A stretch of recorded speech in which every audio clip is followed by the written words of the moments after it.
but I've been thinking about this, and I really think, and I don't think that this is that much of a stretch, I think the students at Columbia are trying to make Kent State happen again. And wouldn't you know it, but do you guys know the date that Kent State happened on? Does anyone remember? Oh, we know because Murphy's Pool looked it up. May 4th. May 4th. So I told you guys the other day that we need to watch out for May Day. May Day is May 1st. And May Day is one of those days on the socialist calendar that is like, May Day is representative of the revolution, okay? And so I've been telling people, don't go to major cities on May Day, which is May 1st. That's next Wednesday. That's a week from today is May 1st.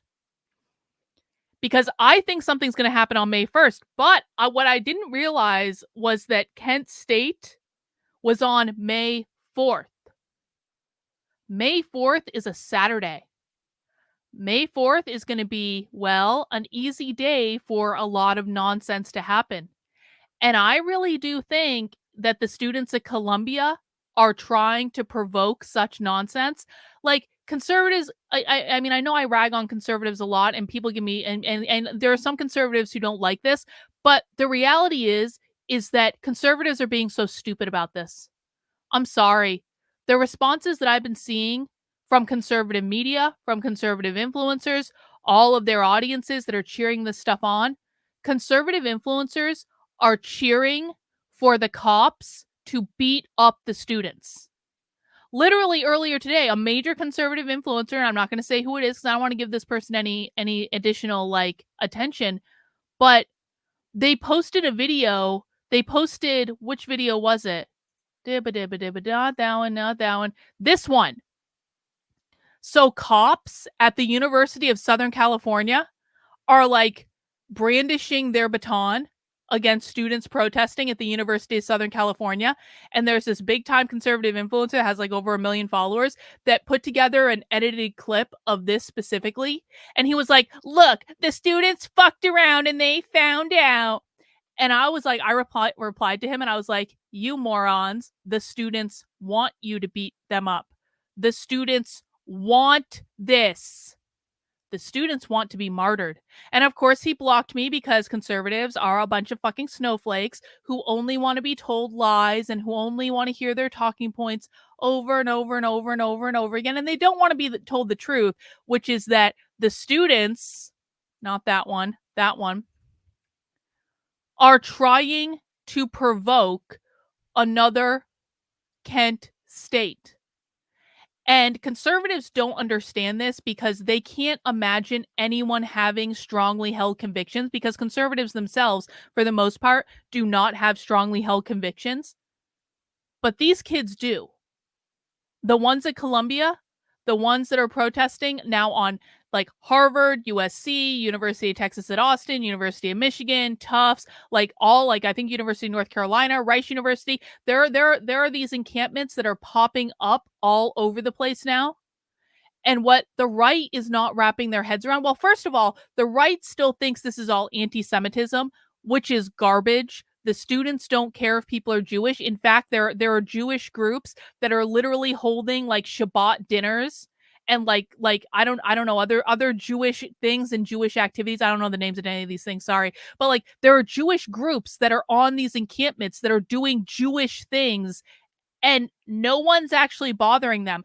The Jews that the protesters are getting aggressive towards are the ones that are going into the protests specifically to agitate them. So it's just kind of like with when the right thinks that everything's about skin color, right? Where they think they're just trying to destroy all white men and they just love all black people. Well, no. The left does not love all black people and the left does not hate all white people. The left loves black people who agree with them. The left hates black people who disagree with them. The left loves white people who agree with them. The left hates white people who disagree with them. So it has nothing to do about skin color. It has to do with the ideology. And the same is true when it comes to the Jewish question. Aha, pun intended. The left doesn't care if people are Jewish. This is not about anti-Semitism. This is about capitalism. This is about the students on campus believing that Israel represents the evil settler colonists who privatized indigenous land, and the Palestinians represent the glorious Marxist revolution that is going to overthrow capitalism. The left does not hate Jewish people. This is not about anti-Semitism. The left loves Jewish people who agree with them. And we saw that yesterday when there was a student press conference at Columbia where they had Jewish people saying, I'm in favor of the protest for reasons X, Y, B, and Z. They highlighted them. Now, the right is going to go, those are all self-hating Jews. Well, you know what, guys? That sounds retarded. That sounds as retarded as when the left says, those are all self-hating gays that don't want us to trans the kids. And it's just like, you can't even tell the difference between these two tribes anymore.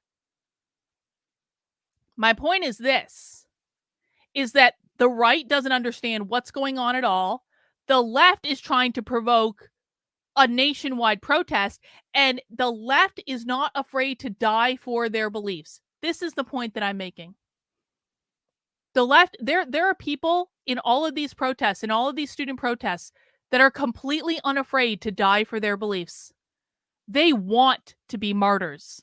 They want someone to get shot. They want the police to beat someone up. They want something to happen because it only takes one, guys. It takes one. It takes one incident at one of these college protests, and Columbia would really, really like it to be them. Columbia is trying so hard to make sure that they are the ones that are hosting the martyr, but it could be any of them. It doesn't really matter. It takes one police officer beating the shit out of a student. It takes one police officer or National Guard member pulling a gun and shooting someone. It takes one incident. And you think it's bad now? That one incident is going to be the spark that explodes the summer of love upon us. They are dying for this to happen. And we kind of saw this last night at Columbia. Last night at Columbia, for those who weren't following along, essentially the students are in negotiation with the administration. And of course, there's no list of demands that the administration can ever meet to make this go away. Everyone knows that, right? The negotiations are a farce. This is the point. The point is the spectacle. There's no amount of demands that maybe if they fully divested from Israel, maybe that could do it. But even then, once they fully divest from Israel, there's going to be more demands after that. And we all know this university is not going to fully divest from Israel. That's not going to happen. That would have a whole other set of consequences to it. But we saw this last night because the students are in negotiation with the administration, and it was supposed to end at midnight. And then probably about an hour before midnight, what happened is news leaked that Columbia was going to call out the National Guard on these students. You now have the Kent State martyrdom. There was nothing that these students wanted more than for the National Guard to be called out. And what did the students do? Immediately upon hearing that Columbia was going to call the National Guard on them, they started rallying. They put out calls through all these different groups that are facilitating these protests, including socialist groups that I'm the only one that's covered on the internet, like the Party for Socialism and Liberation, which James Lindsay has never heard of, Z Van Fleet has never heard of. In fact, like when I tried to spread the word about the Party for Socialism of Liberation back in November, saying that they were going to support protests that would dwarf 2020. I put that clip out on the internet last November. No one paid attention to it. James Lindsay didn't think it was a big deal. Some fucking prophet he is.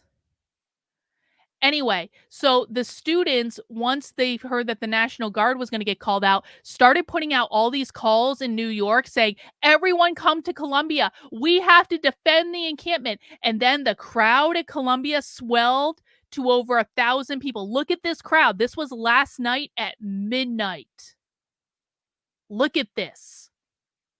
And so there are also these videos of like these cops showing up at Columbia, and they were bussing in these cops. There was like a little line of like I guess riot cops outside of Columbia, because I guess they were going to try to do something to clear the campus at midnight.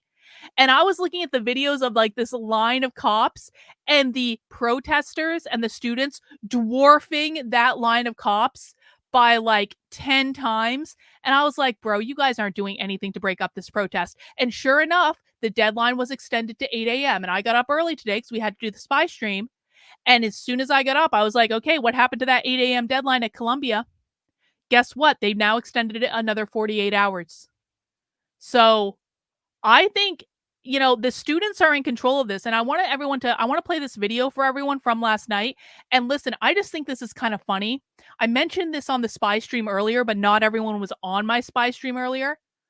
I think this is kind of funny that the longer the protests go on, the more Muslim these students are looking. Like, and most of these students are not Muslim. Most of these students are not Middle Eastern, okay?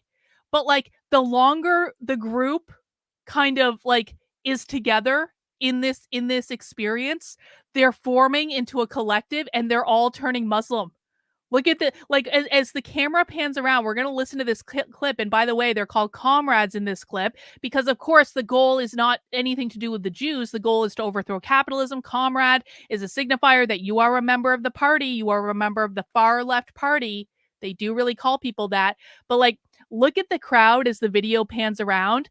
All of them are turning Muslim. It's actually crazy. They're collectivizing. They're forming into the collective. Anyway, let me set the sound up and I want you to hear this. But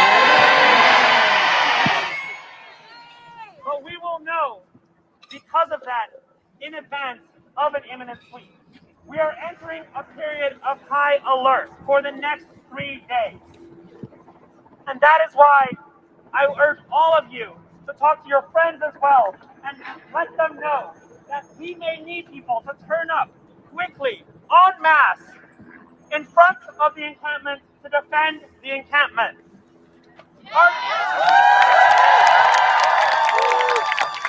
Will you be ready to rally for your comrades?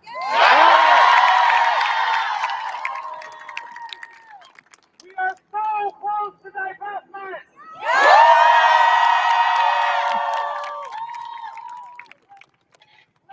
In the chain of complicity, all the universities will. So that's that.